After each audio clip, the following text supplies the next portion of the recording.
بسم اللہ الرحمن الرحیم۔ السلام علیکم۔ میری شادی نجیب احمد سے ہوئی تھی۔ نکاح کے بعد کی رسموں میں نے جب انہیں دیکھا تو حیران ہی رہ گئی۔ وہ بلا کے خوبصورت تھے۔ میں نے ایسا خوبصورت مرد اپنی زندگی میں نہیں دیکھا تھا۔ میں تو اپنے شوہر کو دیکھ کر دل ہی دل میں خدا کا شکر ادا کرنے لگی کہ مرد شاذر و نادر ہی اتنے خوبصورت ہوتے ہیں، اور مجھے خوش قسمتی سے شہر کا امیر ترین اور خوبصورت ترین شوہر ملا تھا۔ میں جتنا شکر ادا کرتی کم تھا، لیکن دلہے کی طرف سے آنے والے لوگوں کے چہروں پر خوشی کی بجائے پریشانی کے آثار تھے۔ مجھے خود پر شک ہونے لگا، کہیں میں ان لوگوں کو کمتر تو نہیں لگی۔ لیکن میری ساس میری راہ میں واری واری جاتیں۔ انہیں دیکھ کر لگتا نہیں تھا کہ وہ اس شادی سے ناخوش ہیں۔ تھوڑی ہی دیر میں رخصتی کا وقت آ گیا۔ مجھے ماں باپ کی دعاؤں کے سائے میں رخصت کیا گیا، لیکن اس سب کے دوران میرا شوہر میرے قریب نہیں آیا، نہ ہی اس نے مجھے گاڑی میں بیٹھنے کو کہا۔ وہ مجھ ایسا لگ رہا تھا۔ تھوڑی ہی دیر کے بعد ہم گاڑی میں بیٹھ گئے۔ میرا دلہا میرے ساتھ بیٹھا تھا، جبکہ میری ساس پیچھے والی سیٹ پر تھیں۔ گاڑی میرے سسرال کی طرف بڑھنے لگی۔ دل میں ہزاروں اندیشے لیے جب میں اپنے سسرالی گھر کی دہلیز پر اتری تو مجھے لگا میرا شوہر مجھ سے کچھ کہنا چاہتا ہے۔ وہ اشارے سے مجھے اپنی طرف بلا رہا تھا کہ ساس نے اسے دیکھ لیا اور اسے دوسری طرف لے گئی۔ یہ رویہ بھی عجیب تھا، گویا شوہر کو مجھ سے بات کرنے سے بھی روکا جا رہا ہو۔ خیر، پھر مجھے نندوں وغیرہ نے گھیر لیا۔ مجھے اوپر کمرے میں لا کر بٹھا دیا گیا۔ سب رسمیں ہونے لگیں۔ میں بے چینی سے اپنے شوہر کا انتظار کر رہی تھی۔ وہ تھے ہی اتنے خوبصورت کہ ان کی ایک جھلک دیکھ کر کوئی بھی لڑکی اپنے ہوش و حواس کھو بیٹھتی۔ اور پھر میرا شوہر اپنی ماں کا اکلوتا بیٹا تھا۔ یہ جن عورتوں کو میں نندیں کہہ رہی ہوں، میرے شوہر کی چچا زاد اور ماموں زاد بہنیں تھیں، جو شادی کی ہر رسم پر پیش رہیں۔ خصوصاً میری ساس کا رویہ میرے ساتھ بہت اچھا تھا، لیکن مجھے ایسا لگ رہا تھا جیسے وہ مجھ پر نظر رکھے ہوئے ہوں کہ میں کسی سے بات نہ کر لوں۔ تھوڑی دیر کے بعد جب رات گہری ہونے لگی تو نندو نے مجھے میرے شوہر کے کمرے تک چھوڑ دیا، جبکہ اسی وقت میری ساس میرے کمرے میں داخل ہوئیں۔ انہیں دیکھ کر ایک بار پھر میرا دل بجھ سا گیا۔ میں ان سے کوئی بات نہیں کرنا چاہتی تھی، لیکن وہ بار بار میری خوشیوں کی راہ میں رکاوٹ بن رہی تھیں۔ بیٹی، بس تمہیں ایک بات کہنی ہے، میرے بیٹے کا بہت خیال رکھنا۔ وہ نازک مزاج کا ہے، تمہیں کچھ بھی کہہ دے اس کی بات کا برا نہیں منانا، اور ہاں، اس کے ساتھ اکیلے باہر کبھی مت جانا۔ میں جب کہوں تبھی تم اس کے ساتھ باہر جا سکتی ہو۔ ساس بہت ساری اور نصیحتیں کر کے کمرے سے چلی گئیں، مگر مجھے ان کی ایک بھی بات سمجھ نہیں آئی۔ تھوڑی ہی دیر میں نجیب کمرے میں داخل ہوئے۔ وہ بہت عجلت میں لگ رہے تھے، لگتا تھا جیسے مجھ سے کوئی بات کہنا چاہتے ہوں، لیکن انہوں نے اشارے سے مجھے بیڈ سے کھڑے ہو کر نیچے اترنے کا حکم دیا۔ میں ان کی بات نہ سمجھتے ہوئے نیچے اتری۔ وہ سرگوشی کی آواز میں میرے قریب آ کر بولے، دیکھو رازیہ، میرے پاس اتنا وقت نہیں ہے کہ تمہیں ایک ایک بات کی تفصیل دے سکوں۔ مختصر یہ کہ ہمیں یہاں سے بھاگ نکلنا ہے۔ اپنا جوڑا اتار دو تاکہ یہ تمہارے بھاگنے میں رکاوٹ نہ بنے۔ تم کیا مجھ پر اعتبار نہیں کرتی؟ جانتا ہوں کہ امی نے تمہیں ہزار باتیں میرے خلاف کہی ہوں گی، لیکن میں تمہارے ساتھ ایک الگ زندگی جینا چاہتا ہوں، اس گھر سے بہت دور جا کر رہنا چاہتا ہوں۔ اگر تم میرا ساتھ دو گی تو ہم اپنی زندگی کے حسین دن کسی خوبصورت شہزادے شہزادی کی طرح گزاریں گے۔ میری ماں اور میری ماموزاد بہنیں ہمیں کبھی بھی خوش نہیں رہنے دیں گی، اس لیے ہمارا یہاں سے دور جانا بہت ضروری ہے۔ ابھی سب لوگ باقی رسموں میں مصروف ہیں۔ تم ایسا کرو، اپنی شادی کا جوڑا تبدیل کر کے یہ چادر اوڑھ لو۔ میں باہر تمہارا انتظار کر رہا ہوں۔ کوئی بھی تمہیں پہچان نہیں پائے گا، کیونکہ اس کمرے کا دروازہ بند ہوگا۔ چھوٹے دروازے سے نکل کر میں اور تم نیچے جائیں گے، اس کے بعد اس گھر کی طرف مڑ کر نہیں دیکھیں گے۔ میری بات تمہیں کچھ دن کے بعد سمجھ آئے گی، جب ہم یہاں سے دور جا چکے ہوں گے، لیکن اگر ہم یہاں رہے تو تمہارا جینا حرام ہو جائے گا۔ اپنے شوہر کے منہ سے یہ باتیں سن کر میرے دل میں بھی عجیب سا احساس ہوا، لیکن شوہر کا حکم سب سے اول تھا۔ میری ساس نے مجھے منع تو کیا تھا کہ میں اپنے شوہر کے ساتھ اکیلے باہر نہ جاؤں، مگر اس کی باتوں میں کچھ ایسا جادو تھا کہ میں نے فوراً خود کو سمیٹا اور وہ چادر اوڑھ کر نیچے سڑک پر انتظار کرتے نجیب کے پاس پہنچ گئی۔ نجیب گاڑی لے کر کھڑے تھے۔ گھر میں بہت ساری عورتوں کا شور آ رہا تھا، سب لوگ باتوں میں مصروف تھے۔ نجیب نے مجھے گاڑی میں بٹھایا اور گاڑی فراٹے بھرتی دور کسی منزل کی طرف نکل گئی۔ میں نجیب سے بار بار پوچھ رہی تھی کہ وہ مجھے گاڑی میں لے کر باہر کیوں آئے ہیں، جبکہ یہ کام کل پرسوں یا پھر 2 دن بعد بھی ہو سکتا تھا۔ نجیب کہنے لگے، ہمارے گھر کی رسمیں ہیں، انہی رسموں میں تمہیں 10 دن لگ جانے تھے، اس کے بعد دعوتوں کا سلسلہ شروع ہو جاتا۔ میں اپنے خاندان میں اپنی بدنامی بھی نہیں چاہتا کہ اس گھر کی نئی بہو نک چڑھی ہے، اس لیے کہ میں نہیں چاہتا کہ تم لوگوں سے ملو جلو۔ میں چاہتا ہوں کہ تم اور میں صرف ایک تنہا زندگی گزاریں جس میں کسی تیسرے کی دخل اندازی کا کوئی اندیشہ نہ ہو۔ اپنے شوہر کی باتوں سے اتفاق کرتی میں جب دوسرے گھر پہنچی جو میرے شوہر نے ہم دونوں کے لیے لے رکھا تھا تو میری حیرت کی انتہا نہ رہی۔ یہ گھر انتہائی معمولی سا تھا، جبکہ میرا سسرالی گھر بہت شاندار تھا، وہ کسی محل سے کم نہیں لگتا تھا۔ یہ کیا نجیب، یہ گھر تو ہمارے شایان شان بھی نہیں، آپ کہہ رہے تھے کہ ہم شہزادی شہزادی گزاریں گے؟ میں نے سوال کیا تو ہنس کر بولے، ہمیں یہاں تھوڑا عرصہ ہی رہنا ہے، کم و بیش 1-1.5 سال، اس کے بعد ہم محل جیسے گھر میں دوبارہ چلے جائیں گے۔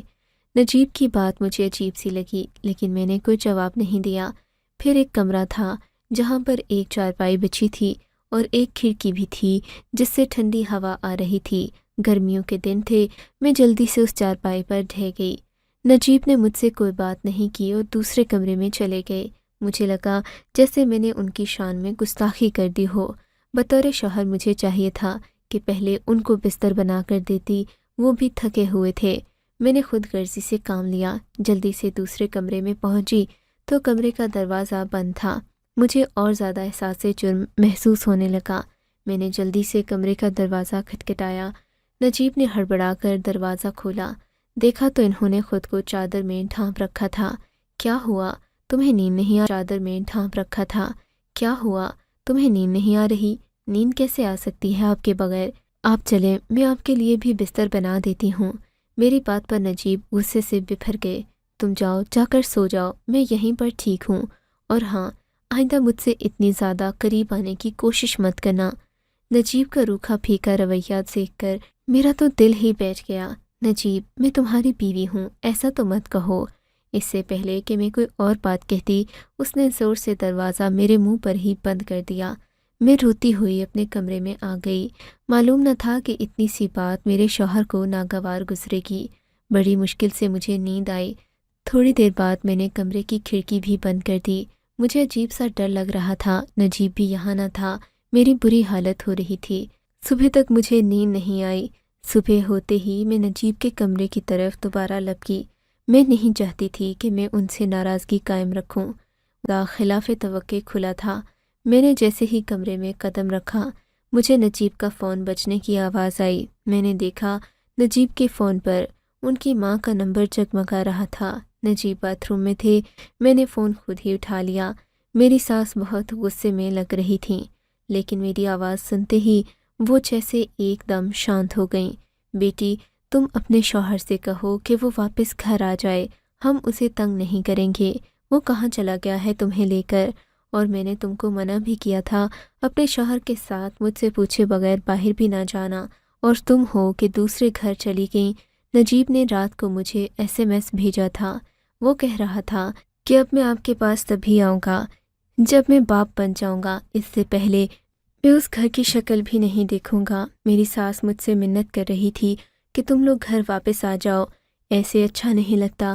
باقی سبھی رشتہ دار پوچھ رہے ہیں کہ تمہارا بیٹا اور بہو ہے۔ میرے پاس کوئی جواب نہیں تھا۔ اتنے میں نجیب باتھ روم سے نکل آئے، مجھے غصے بھری نگاہوں سے گھورنے لگے۔ تمہیں کس نے کہا تھا میرا فون اٹھاؤ؟ وہ غصے سے مجھ پر دھاڑے اور فون لے کر بند کر دیا۔ میں نے پریشان کن نگاہوں سے ان کی طرف دیکھا اور بولی، نجیب، مجھے لگتا ہے ہمیں امی کے پاس واپس چلے جانا چاہیے۔ ایسے اچھا تو نہیں لگتا کہ ہم اتنے سارے رشتہ داروں کے سامنے انہیں شرمندہ چھوڑ کر یہاں آ بسے ہیں۔ ویسے بھی یہ کون سا محل ہے، یہاں بھی تو ہماری زندگی ویسی ہی ہے۔ مجھے کوئی اعتراض نہیں، میں وہیں رہ لوں گی۔ میں نے تم سے تمہاری رائے نہیں مانگی۔ نجیب نے غصے سے کہا، تم رہو گی تو یہیں رہو گی، ورنہ میں تمہیں طلاق دے دوں گا۔ اب دوبارہ اپنے گھر جانے کی بات نہ کرنا۔ نجیب کے منہ سے طلاق کا لفظ سن کر میرے تو رونگٹے کھڑے ہو گئے۔ سوچا نہیں تھا کہ میرا شوہر مجھ سے اس قدر بے رخی سے پیش آئے گا۔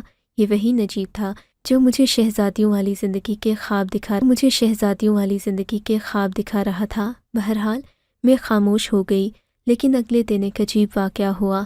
میں دوبارہ اپنے شوہر کے کمرے میں آئی تو اس نے مجھے بہانے سے باہر بھیج دیا۔ کہنے لگا، تم ادھر جا کر سو جاؤ، مجھے اچھا نہیں لگتا کہ ہم ایک کمرے میں رہیں، ویسے بھی ابھی ہماری شادی کو دن ہی کتنے ہوئے ہیں، تمہیں مجھ سے حیا کرنی چاہیے، نہ کہ میں تمہیں بتاتا پھروں کہ تمہیں کیا کرنا چاہیے۔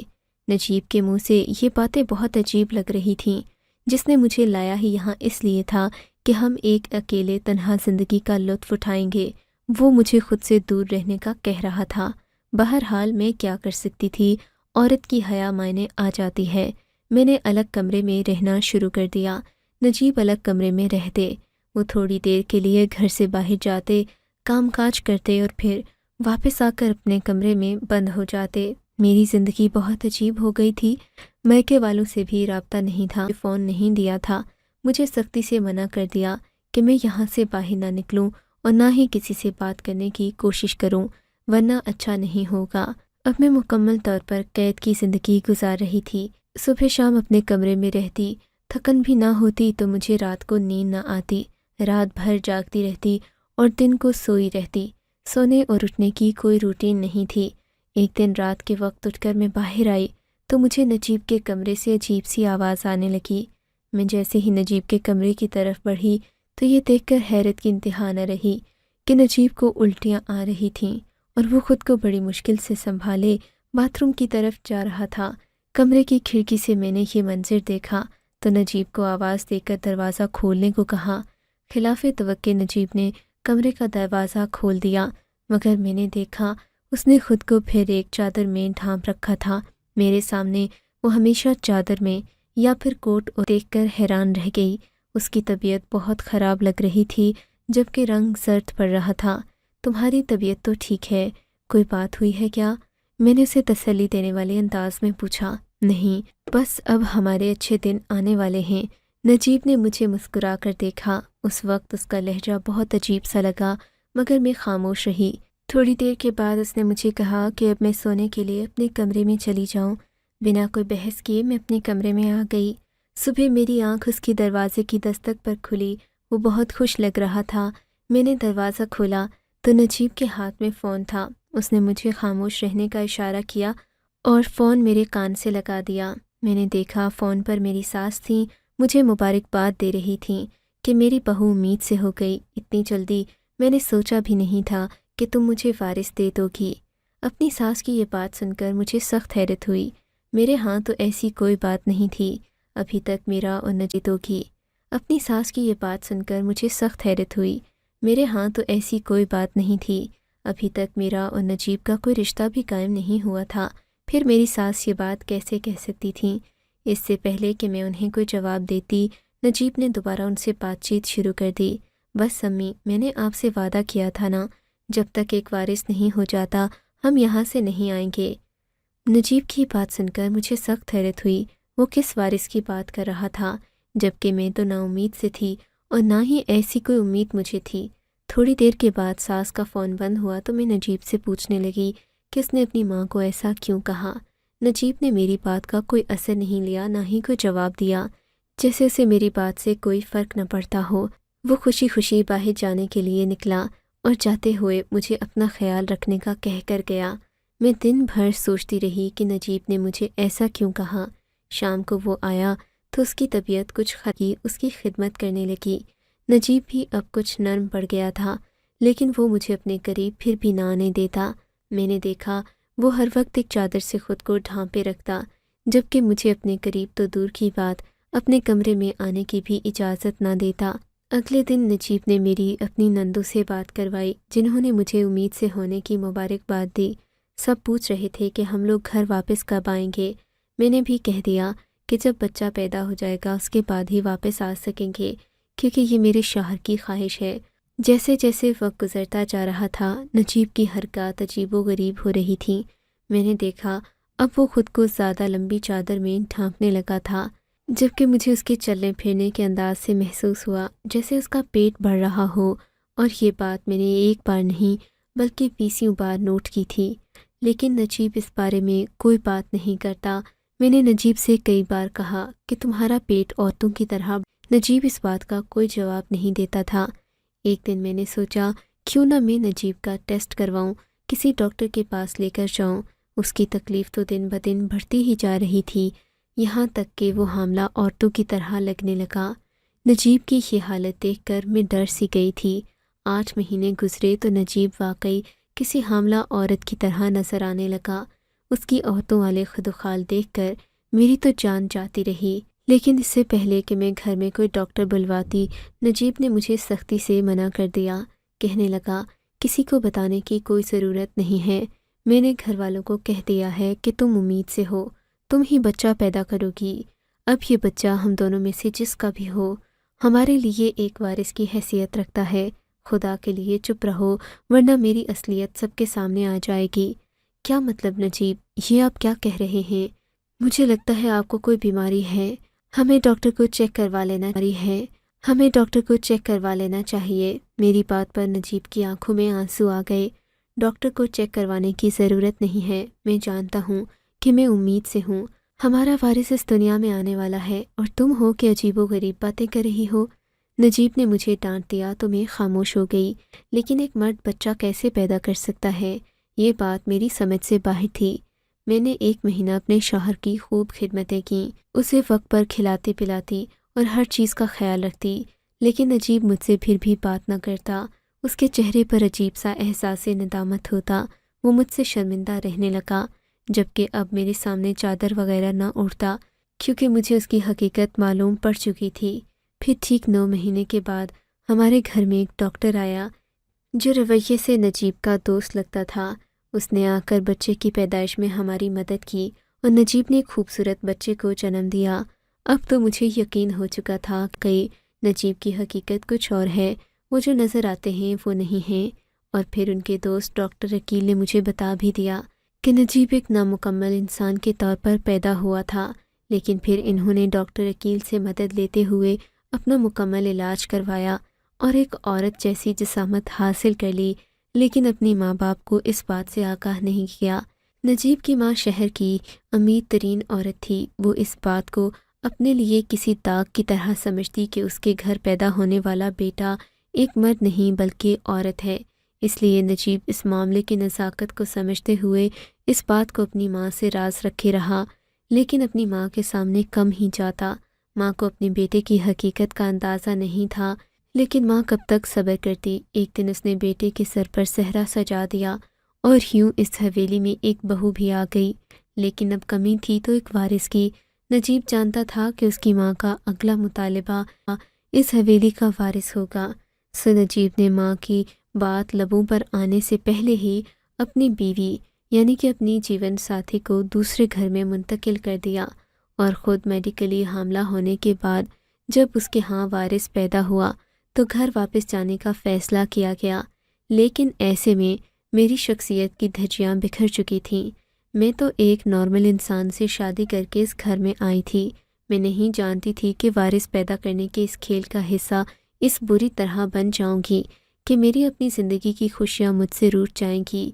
میری کوکھ تو خالی تھی، مجھے اپنی زندگی میں ایک مکمل انسان چاہیے تھا جس کا مقصد اپنی ماں کو خوش کرنا نہیں بلکہ میرے ساتھ زندگی بتانا ہو۔ اور پھر جب ہم پورے 1 سال بعد نجیب کی ماں کے گھر گئے تو گھر کا ماحول بدلا ہوا تھا۔ نجیب نے خود کو پہلے کی طرح کر لیا، وہ اپنا بھرم قائم رکھے ہوئے تھا، جبکہ میری ساس نے سب کو بتا دیا ایک پوتا پیدا ہوا ہے، لیکن اس سب میں میرا دم گھٹ رہا تھا۔ میں نجیب کی حقیقت سب کے سامنے لا کر اسے شرمندہ بھی نہیں کرنا چاہتی تھی اور اپنی زندگی بھی برباد نہ کرنا چاہتی تھی۔ ایک دن میں نے خاموشی سے نجیب کی وہ سونے کی حویلی چھوڑ دی، کیونکہ میں وہاں خوش نہیں تھی۔ عورت کو زندہ رہنے کے لیے دولت کے علاوہ ایک خاندان کی ضرورت ہوتی ہے۔ نجیب نے مجھ سے یہ تو کہا تھا کہ میں ساری زندگی بھی اس کے ساتھ رہوں تو وہ مجھے ایک بیوی کی طرح عزت دے گا، معاشرے میں میرا مقام ہوگا، لیکن میں یہ زندگی گزارنا نہیں چاہتی تھی۔